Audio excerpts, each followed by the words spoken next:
Welcome to the S1E14 Company podcast, the show made by music enthusiasts for music enthusiasts.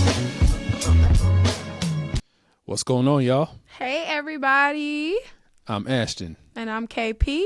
And this is the S1E14 Company Music Podcast, the show made by music enthusiasts. For music enthusiasts. Y'all know it. And we are back. And like we said the last episode, we've just been having a ball. You know, everything's just kind of, I've been on such an emotional high, in a good way with everything that's been happening, all the reviews and everything that we've been getting. And this is amazing. So yes, we're having so much fun. So just yeah, having the time of my life doing this. But for our audience, I'm gonna still try to curve my enthusiasm and try to get through the show because it seems like everything's just working out the way God intended for it, huh? Yes. All Got right. some surprises for y'all, so y'all just wait. Yeah, y'all just you wait, huh? Right. Yeah. So as we normally do, we gonna give some new releases, some upcoming releases, and some recent releases. So, and I actually have quite a few, so I might be a little winded with this, but hey, let's just go. So, well, first and foremost, shout out to my boy Sherrod Brown here from Lorain, Ohio, who was an up and coming R&B artist. He has his latest single called "Coldest," which to me, I mean, I'm not sure if he intended it to be this way, but it's definitely a ode to that classic late 80s, early 90s R&B sound. That's what I love about that track. So that song is called Coldest by Sherrod Brown. Okay.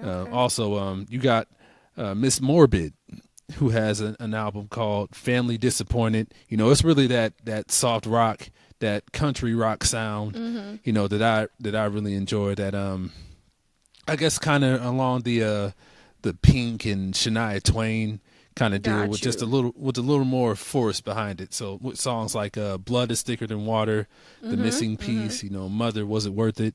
Just really I love that sound. Right. So yes. I mean it's kind of, we love Shania over here, so yeah. Miss Morbid, Family Disappointed, new album. Go check that out.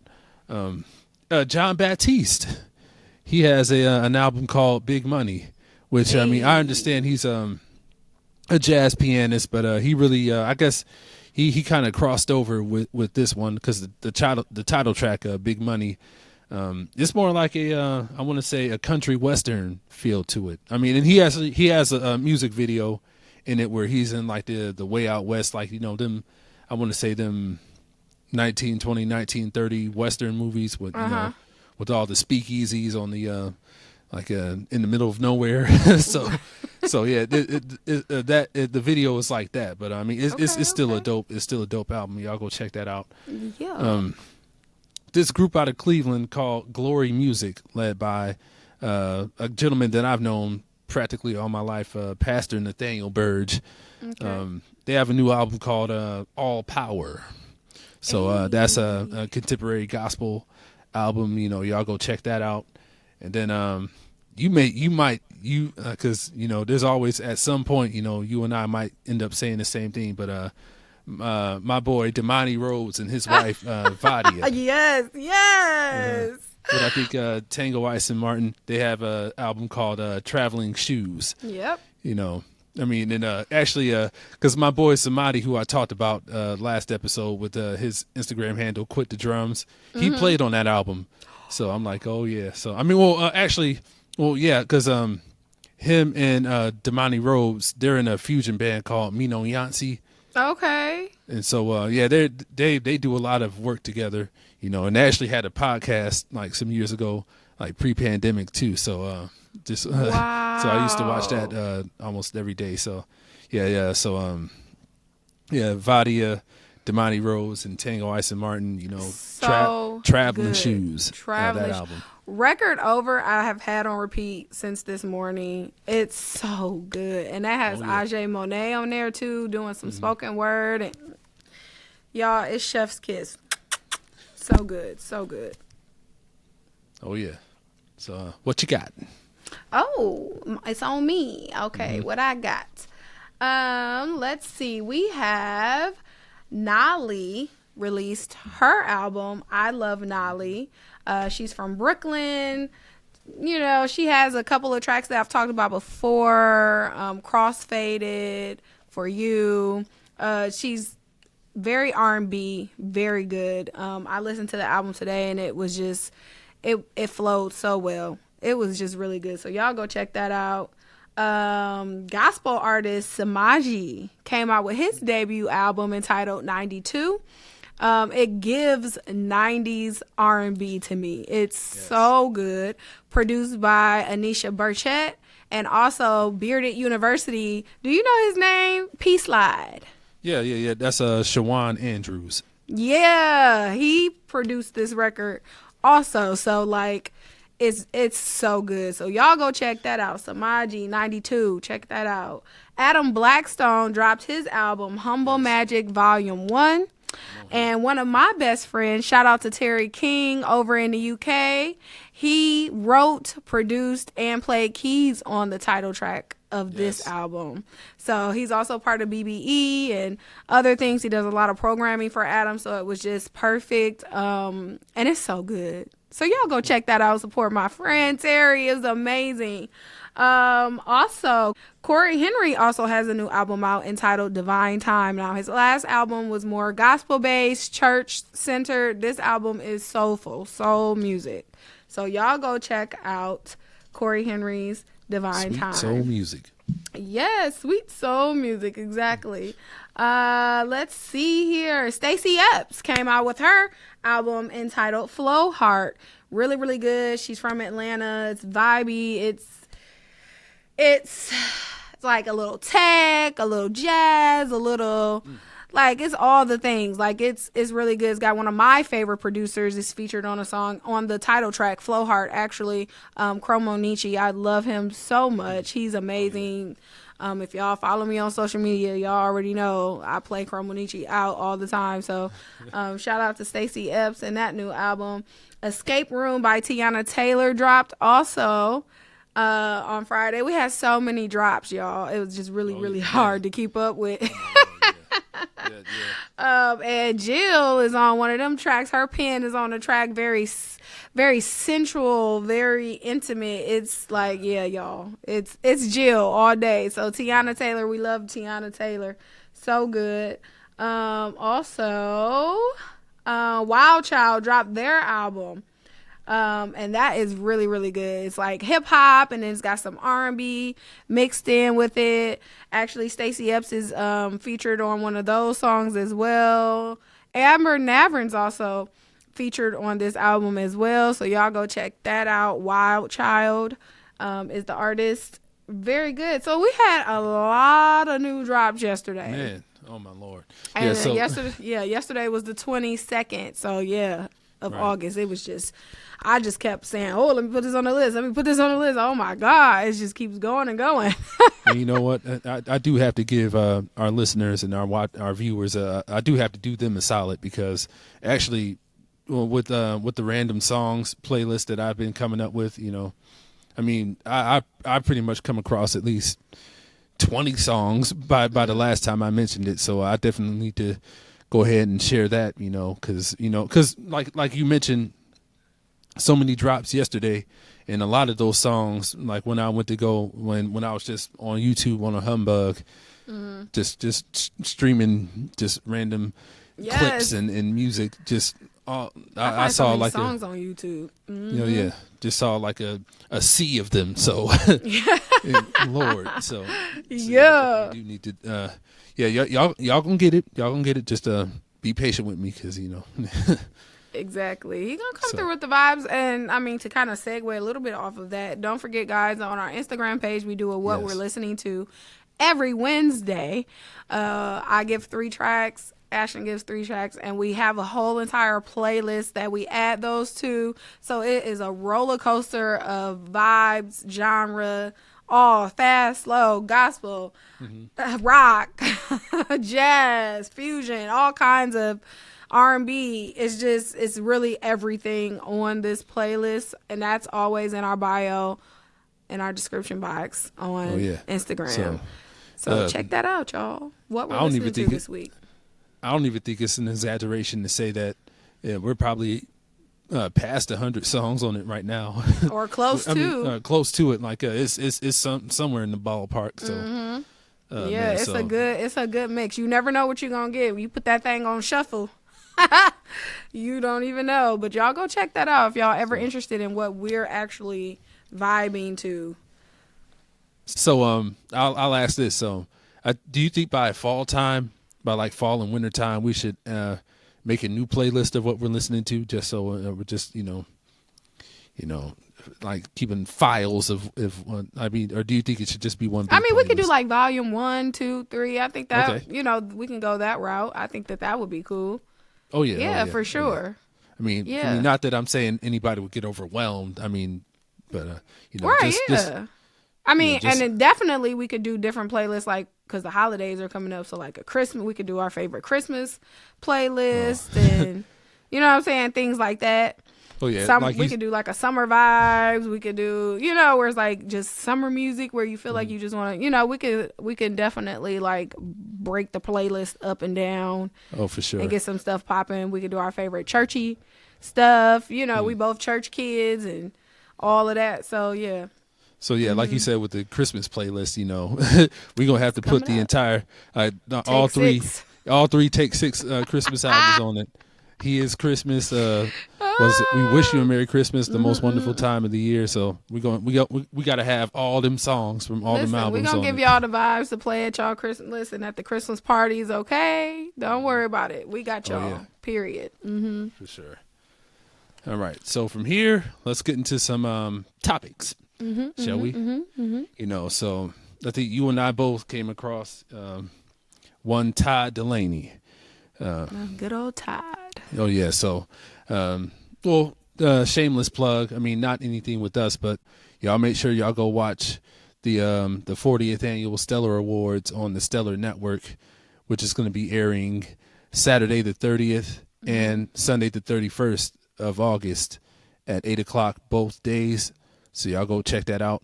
But we saw that Todd Delaney was very outspoken about a lot of things, mainly and particularly wardrobe, right? So I came across a status, and I mean, as many did, about him pretty much styling himself and wearing what he wanted to wear, as opposed to the stylist trying to fit him in some clothes that he thought was really feminine. And he had a lot to say about, especially in pop culture. I mean, pop culture spilling over to the church, and how, lines are being blurred between masculine clothing and feminine clothing. I guess with the ruffled wrist on some shirts or blouses, or you kind of like the bell bottom pant that he wasn't really with. So I think what day was that that he went live? He went live this morning. Oh, this morning. Yes, what? That was this morning. Jeez, okay.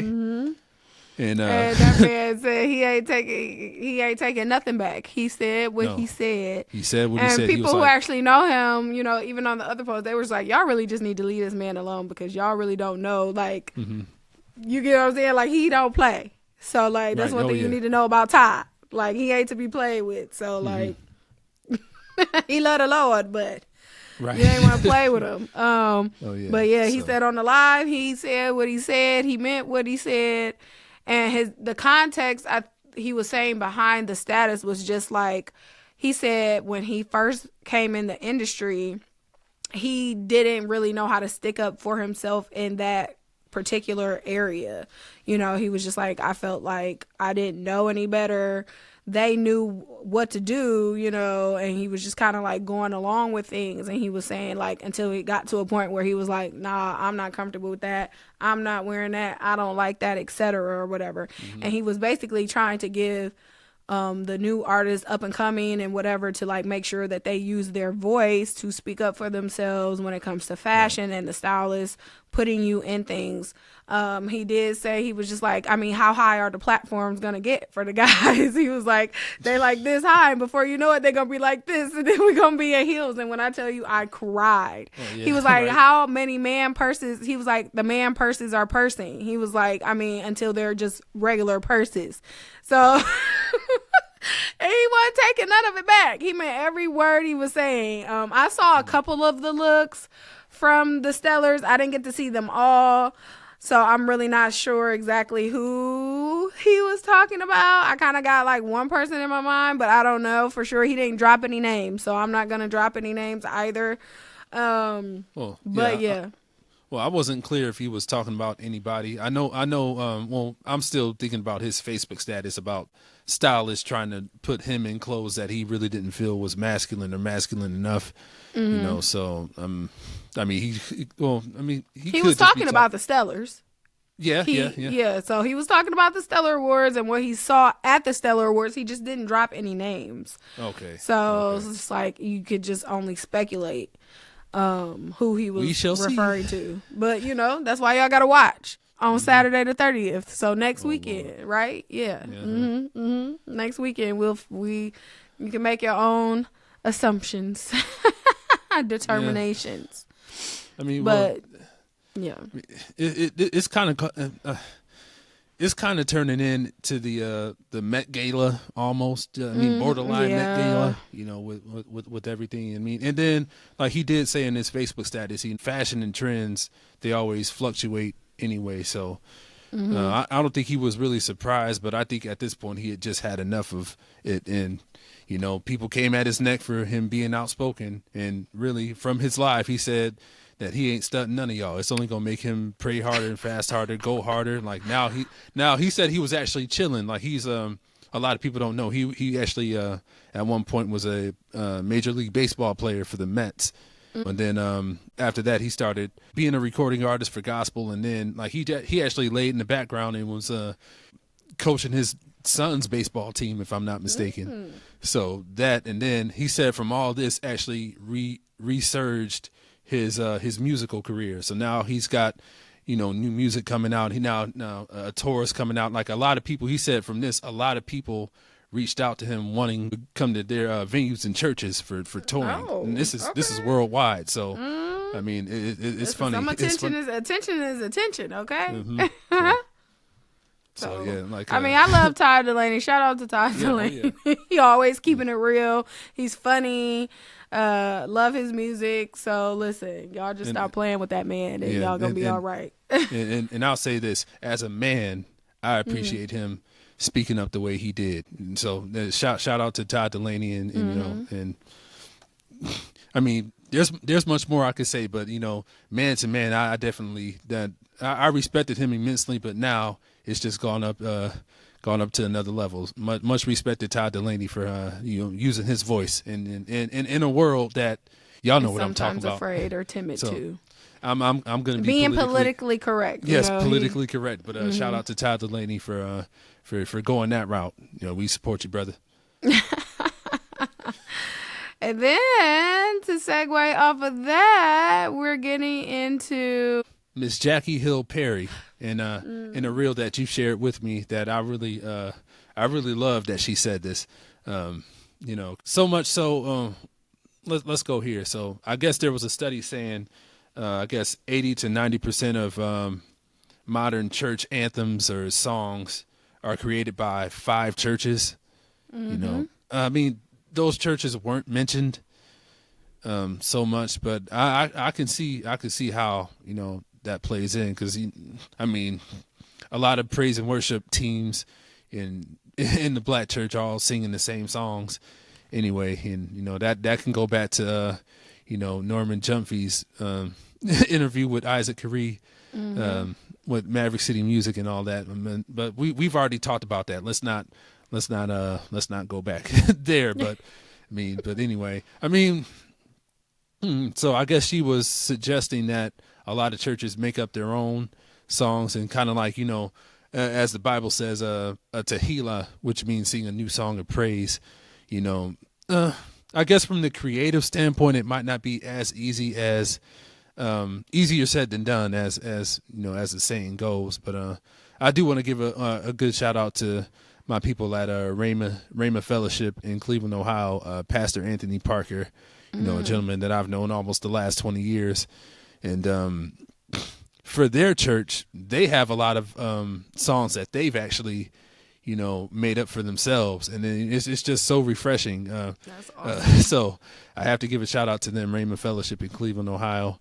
Which our boy HG he plays there too, so he can if he was here, he would say the same thing. But shout out to AG on bass. Oh yeah, the low end theory, Mr. Renaissance man as we call him. But but in regards to the subject, I guess for me personally, I'll say this: as creatives, as songwriters, we are kind of insecure about our art and our work. I think acceptance is really the not the stumbling block, but something that we're highly concerned, a high concern about, because literally, I heard somebody say this, but it's true, so I'll just repeat it. An artist or a songwriter or a producer or a composer actually performing their original work out in front of an audience, it's almost like going out in public butt naked.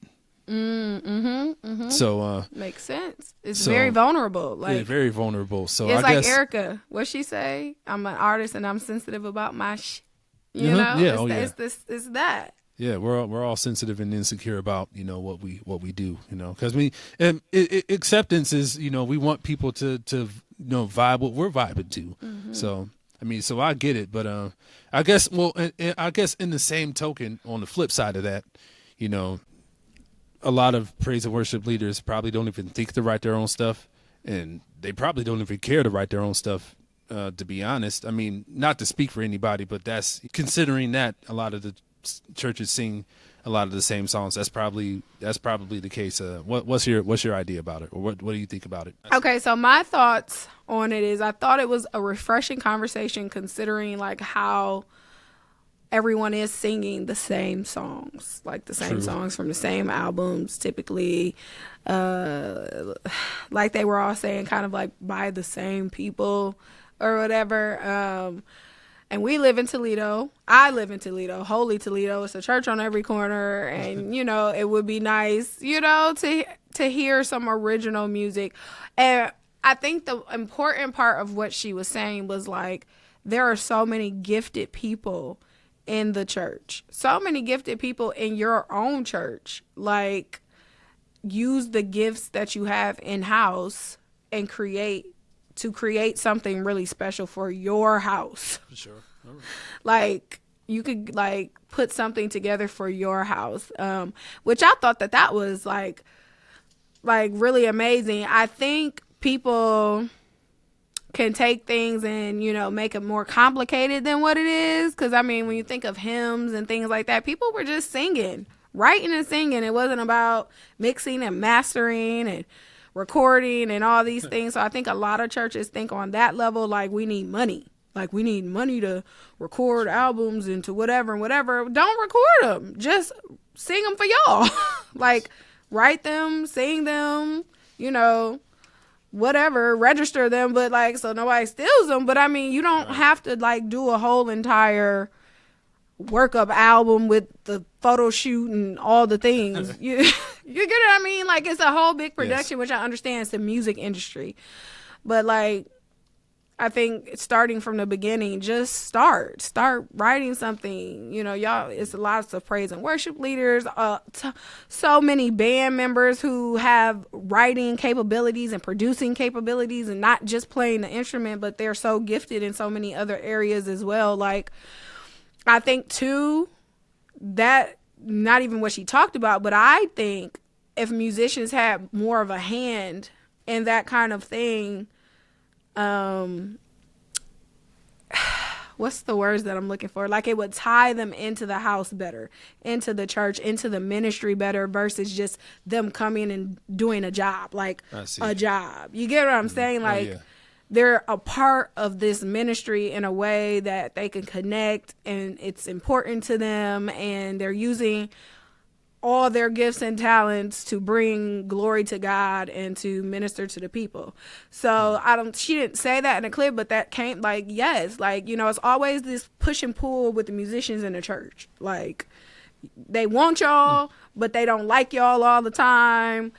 Depending on what, you get what I'm saying? Like, oh, y'all leave when a preacher talk, and y'all did, you know, money, and whatever. But I'm like, you know, I feel like it's just because they are only getting a snippet of what the Lord has given you guys, if that makes sense. Like y'all aren't tapping into everything at church, so y'all could do it elsewhere, because it's really not even an option for most musicians to like really give everything that they have into the ministry. So yeah, that's my hot take on it. I thought it was a wonderful discussion, at least to be brought up, and Erica Campbell was sitting there as well to give her opinion on the situation or on the thought of what Jackie Hill Perry was saying, which for it to come from somebody like Jackie, I thought that was crazy. I thought that was amazingly crazy. Like, yes, like speak on it. Speak on it, because it's true. Like, we're singing the same stuff, or we're singing, you know, a lot of churches aren't progressive and they're still singing stuff from the 90s and the 80s and the 70s. What's wrong with that? And there's nothing wrong with that. They're just, you know, but it's still the same thing. It's like you're still singing the same songs that y'all always been singing and ain't changed. And then you got the newer ones who are only singing songs from the newer artists, but nobody's writing songs catered to the house, to their specific house. So yeah, that's my take on it. Hopefully people see that and it clicks in somebody's brain and starts a little movement around here. That would be super duper dope. Yeah, definitely. I think, well, I guess the only thing I'm trying to, not even trying, I guess the only thing that comes to mind on my end is, it's going to, of course, it's going to be kind of like a trial and error kind of deal. So, I just hope people aren't so hasty to do it, that they actually take the time, fast, pray, actually try to hear from God. Because, that is important, especially if you're like working in a church environment, the word that's for that church, that they really, seek God for what God wants to say through song. But not just be hasty saying, oh, hey, I wrote a song for the church just to say they did it. So exactly. There is, I guess that's the other frustrating thing too, is that there is a science to creating and writing music. Some things work, most things don't. So, whew. There's definitely, like I said, like, it's a lot to it, but I think if we got back to the basics, like I said, before all the recording, the mixing, the mastering, the making sure things, people just sang. Yes. People sang. They sang and wrote the words down and taught the choir the words, and that's how it went. People just sang. They played, and that's how it went. It's just now it's so much. It's so much now. It's like, if it ain't perfect, if it ain't this level, if it ain't that, it's a science to it. Just like, it wasn't no science back then. Niggas just sang. Yeah. They made up words of what they were feeling, things they were going through. They was singing in the middle of prayer meeting, and you had a song, okay? And they start playing, and that was the song. And so I think if we went back to some of those basics where you aren't worried, but we live in such a like social media driven world now. Everything has to get posted. Everything is going to be talked about, whether good or bad. And like you said, I think that plays a big part of it. Like, oh, nobody wants to be talked about, oh, this song is whack. This album's whack. This is whack. Look at what this church is doing. They don't even sound good. That kind of thing. It's like all eyes are on you. And you don't want the one to have the eyes on you. Yeah. So it's like, I get it. I definitely understand.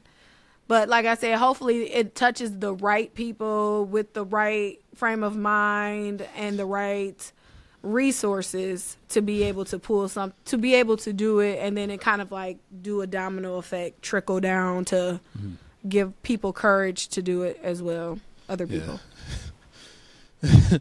Yeah, I'm glad you said the right people, because that message wasn't for everybody. So I mean, so phew, okay, but yeah, I'm gonna leave that alone. That Oh Lord.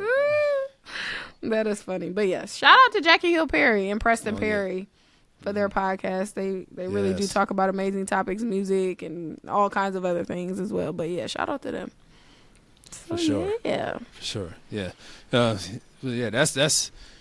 We gonna call it at that. You know, we really didn't have a lot for you guys, but we do have some things in store. Huh? Absolutely. So Absolutely. y'all be and on this the was lookout. still a great episode. I think it ran about 30 minutes. It ran about 30. Yes. Yeah, we gave y'all some good tea.